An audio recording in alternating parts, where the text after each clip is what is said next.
Hello everybody and welcome to the Mechanical Channel. You join me today in Blackpool for what is a very special organ chat. It's our 1000 subscriber special, so where better to do it than at the organ of the Blackpool Tower Ballroom.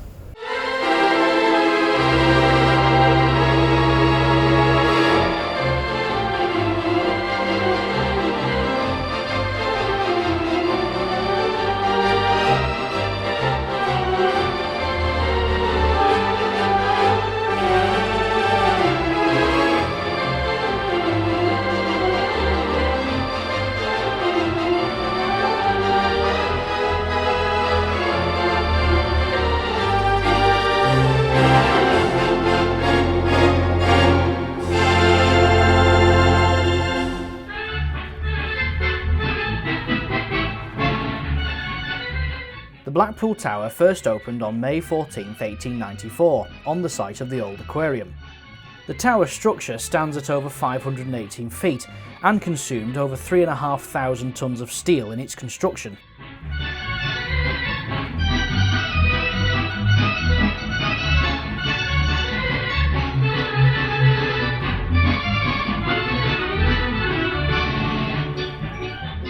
The tower buildings, located beneath the structure, house a number of attractions.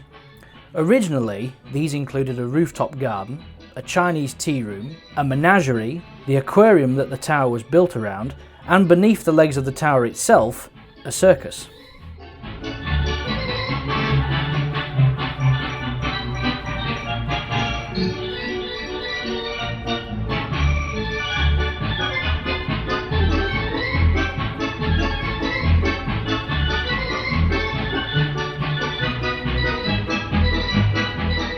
Within the tower complex there was also the pavilion, which would later become the ballroom. However, it didn't look as it does today.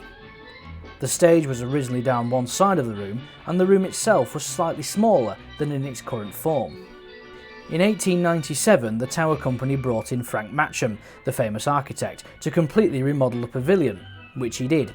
The Tower Ballroom opened in 1899. The original two-manual 10-rank Wurlitzer was installed in 1929 and was opened by organist Max Bruce. In 1930, a young chap by the name of Reginald Dixon was appointed resident organist. What can you do from a dance point of view? I said, well, I've played for dancing. As a matter of fact, I'd only played for one dance, and it was the Cutler's Hall in Sheffield, and I was sent home halfway through the night as hopeless. So I realised I'd have to really get down to it, and I never forget the first night. And the first tune I played, and I think I've played it and announced it since, was Happy Days Are Here Again. And I played it as a quick step.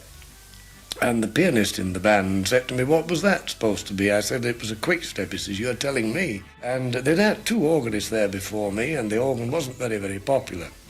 And the final thing was, well, if you don't make a success of it, you go, and the so-and-so organ goes as well, and that's how I started.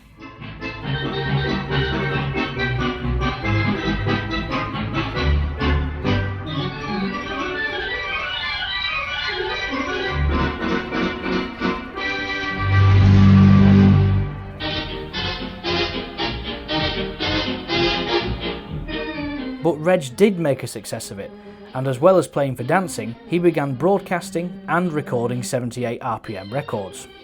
It didn't take Reg long to realise that the original Wurlitzer was not powerful enough for the ballroom, so he began designing a new instrument. In 1934, the Tower Company placed an order for the new Wurlitzer. The first one was put in about 1928, and then it was transferred up to the Winter Gardens around about 34, 35, and the new one put in the tower. And of course, when it was taken up to the Winter Gardens, it was enlarged, practically the same time, the same size as the tower. On the new Wurlitzer, Reg's style flourished, and fans couldn't get enough of it. The recording Somebody Stole My Girl still remains one of the best-selling theatre organ recordings of all time. Several versions had to be issued because the master disc was worn out.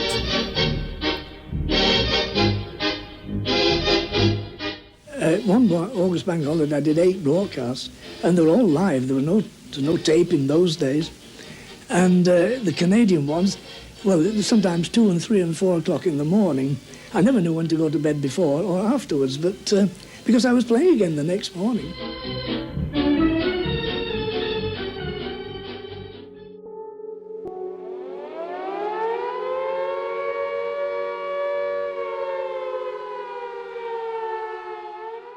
With the outbreak of World War II, life across Europe came to a shuddering halt. The Nazi war machine surged across mainland Europe, and men aged 18 to 41 were conscripted into the armed forces. We shall fight on the beaches, we shall fight on the landing grounds, we shall fight in the fields and in the streets, we shall fight in the hills, we shall never surrender.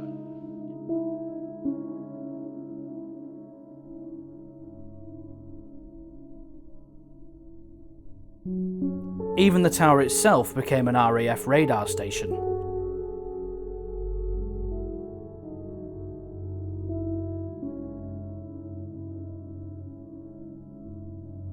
I tried to join up. I was playing a week at the Granada Slough, and I got permission from Bernstein to go and volunteer at Northampton so that I'd be away from Blackpool. I didn't want to do my square bashing on Blackpool Promenade.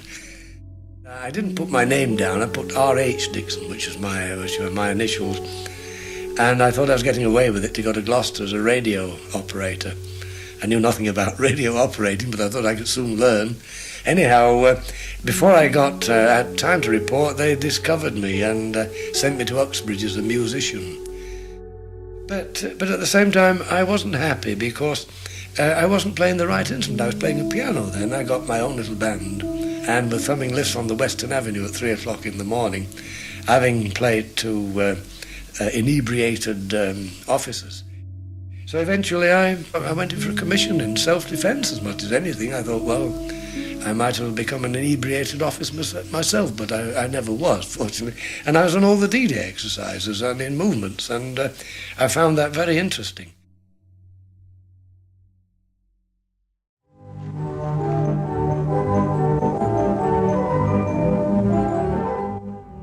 During the war years, Ina Barger, seen here, took over as resident organist, playing for dancing. However, it should be noted that Reg did come and play the Tower Wurlitzer from time to time.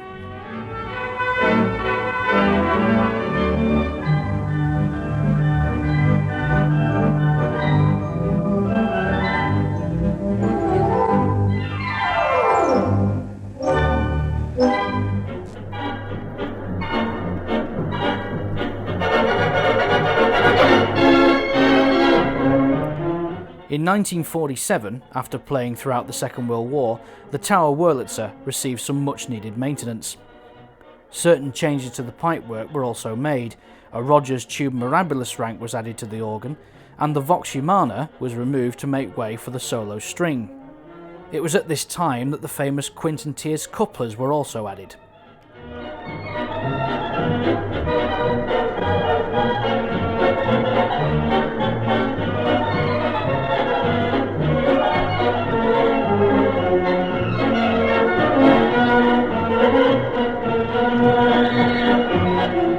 Reg returned to the tower at the end of World War II and continued to perform and record on the Wurlitzer.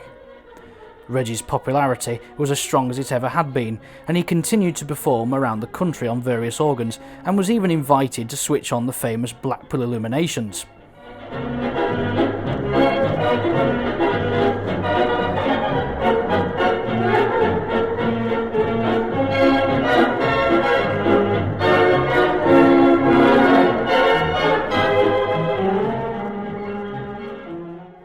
However, in December of 1956, disaster struck.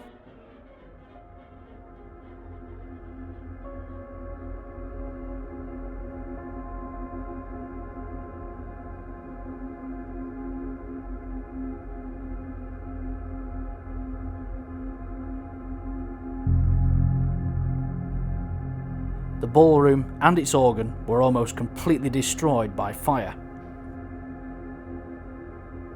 After the fire in 1956, there was another console. The framework of the console was kept, which was, of course, being very solid wood, was not destroyed, but the complete console itself, inside the contents of the console, the stops and the keys, the keys were all stuck together. They were burnt, and the tablets, like the stops we call the tablets, they were twisted out of recognition. I'll never forget that day when I arrived back I was in the Lake District when it happened, and I got a little standard car, a small car, which I rather enjoyed running around the Lake District in, but it wouldn't go fast enough to get me back to the tower that day. And when I arrived there, I was standing on the stage and looking down into what is the Starlight Bar.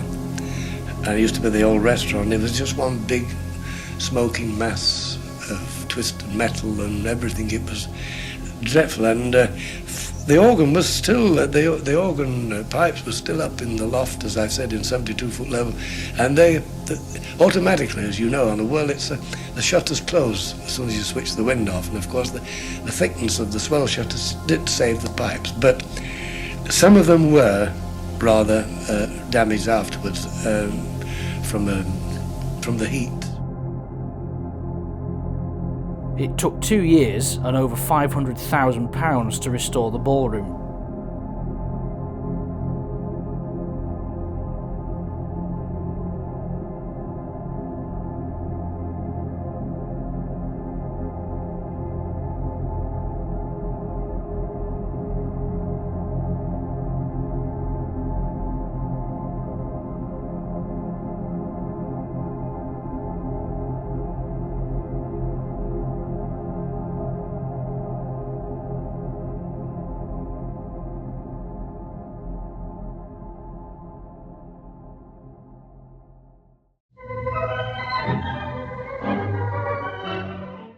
During the restoration, Reginald Dixon was sent to the Empress Ballroom next door, playing the very same organ he played in 1930 at the Tower.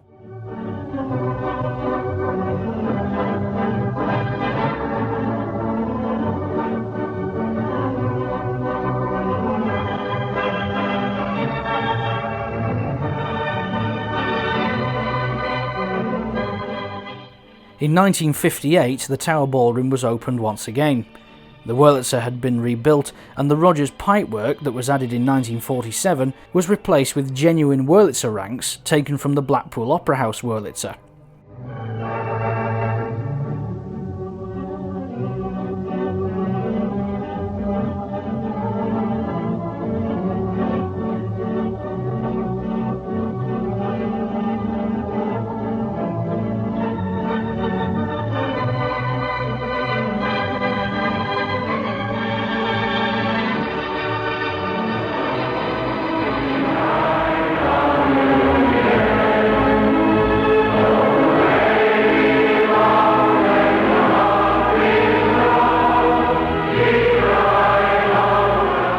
With the exception of a new solid-state relay system, the Tower Wurlitzer has remained unchanged since 1958.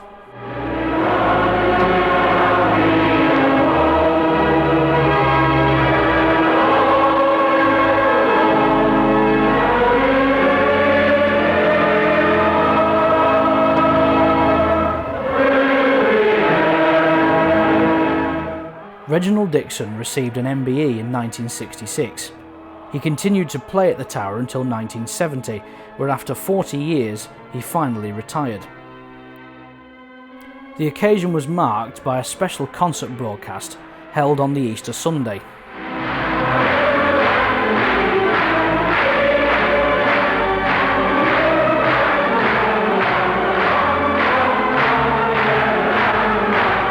Reg didn't retire altogether. He continued touring the UK and Europe, broadcasting and recording. He passed away on May 9th, 1985, aged 80.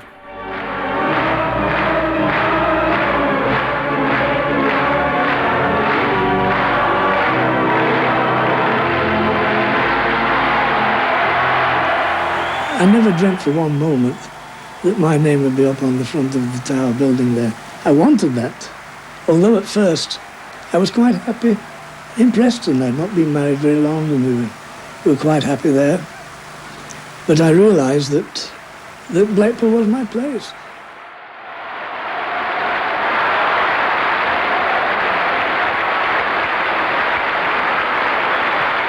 Ladies and gentlemen,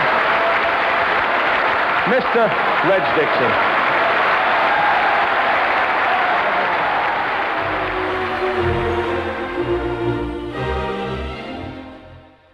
Ernest Broadbent took over from Reg as resident organist in 1970.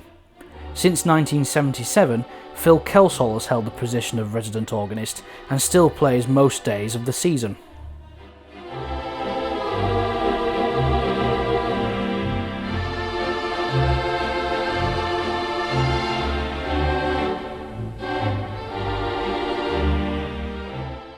The Tower Wurlitzer is still without a doubt the most famous theatre organ in the world.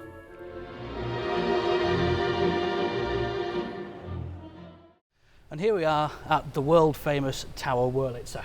There are 14 different racks of pipes on this instrument and I'm going to demonstrate them in order. So first of all we have the tuba mirabilis. I'll put something on the pedal so we can actually hear something.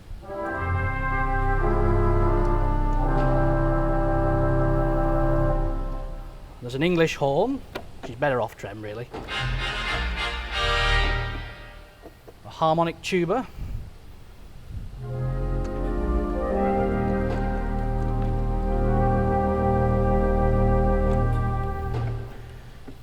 A diaphonic diapason. Two tibia clauses. We've got number one, which is the solo. And the main side.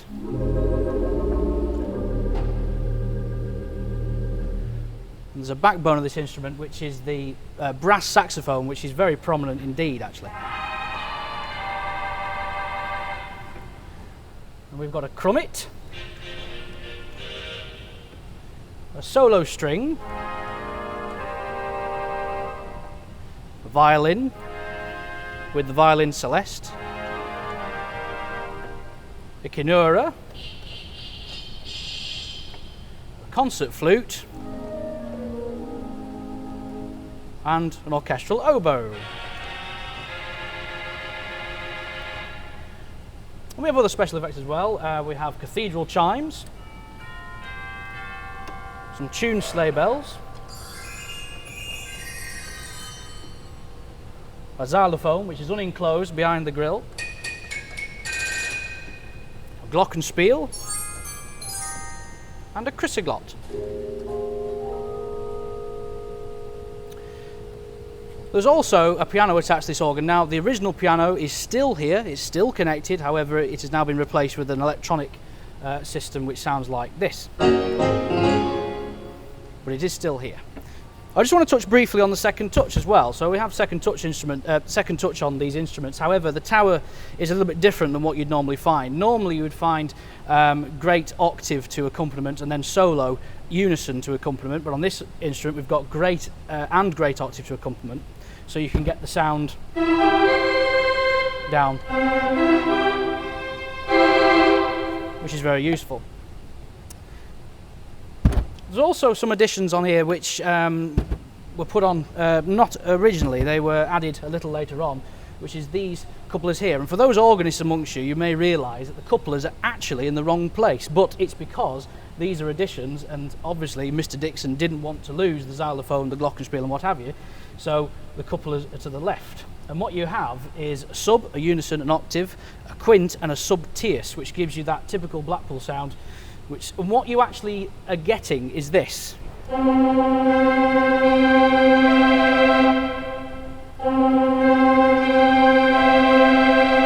Which couples up from there.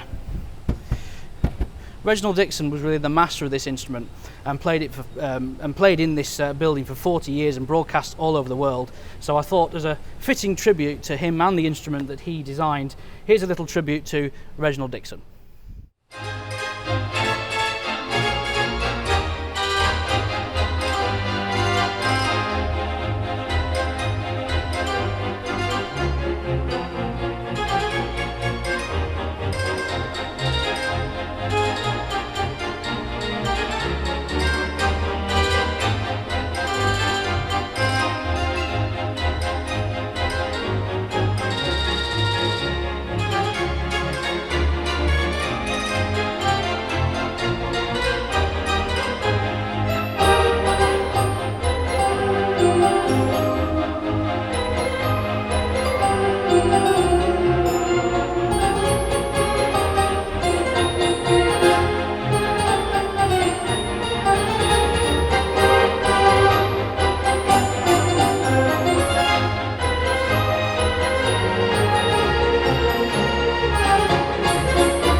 well, thank you everybody so much for watching. Hope you've enjoyed the content today. If you have, please leave a like and subscribe and hit the little bell icon so you never miss another video. And we'll be back with more organ chats in the next video. Bye bye for now.